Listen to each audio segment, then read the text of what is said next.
নুমলীগড় মৰঙী চাৰিআলিত বন্যহস্তীৰ উপদ্ৰৱ তিনিটাকৈ ঘৰ ভাঙিলে বন্যহস্তীয়ে কথমপি প্ৰাণ ৰক্ষা তিনিটা পৰিয়ালৰ এটা হাতীয়ে নিশা তাণ্ডৱ চলাই তিনিটাকৈ বাসগৃহত আক্ৰমণ কৰি লন্ত ভণ্ড কৰে বন্যহস্তী অহাৰ উমান পাই ঘৰকেইটাত থকা পৰিয়াল তিনিটাই সুৰক্ষিত স্থানত অৱস্থান কৰে যদিও বন্যহস্তীটোৱে যথেষ্ট অনিষ্ট সাধন কৰে ব্যাকুম বন বিভাগটো আছে যদিও বনকৰ্মীসকল সময়মতে বন্যহস্তীৰ উপদ্ৰৱ ৰোধ কৰাত ব্যৰ্থ হোৱাত এনে ঘটনা সঘনাই সংঘটিত হৈ থাকে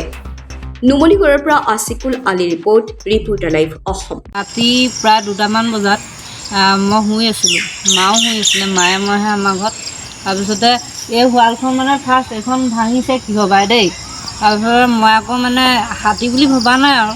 কি চুৰ বুলি ভাবিছোঁ তাৰপিছতে যেতিয়া মানে ভাঙি গৈ আছে তেতিয়াহে গম পাইছোঁ যে হাতীয়ে আহিছে বুলি তাৰপৰা মাক মই উঠালোঁ মা চিঞৰ বাখৰ নাই গা দেই অঁ মা বোলো হাতীয়ে আমাৰ ঘৰ ভাঙিছে এনে ক'লোঁ মা উঠি আহিছে তাৰপৰা আমি ইয়াত পলাব লৈছোঁ লাইট চাইট নাই যেনিবা দেই এন্ধাৰত আমি গৈছোঁ মা সিহঁততে 4বাৰমান পৰিলে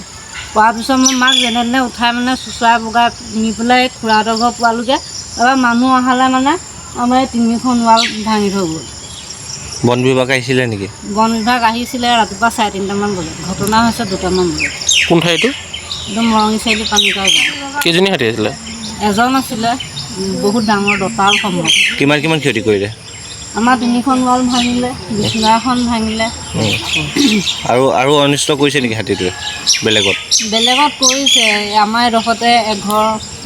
কৰিছে সেই পাকঘৰ চবৰে পাকঘৰে ভাঙিছে আমাৰ কিন্তু চৰকাৰী ঘৰ একোঠালিয়ে আমাৰ পাকঘৰো একেটা শোৱা ৰুমো একেটা হাতীটো একে ঠাইতে পুকুত থাকে মানে সদায় নে ইয়াত মানে অনিষ্ট কৰিছে নি হাতীটোৱে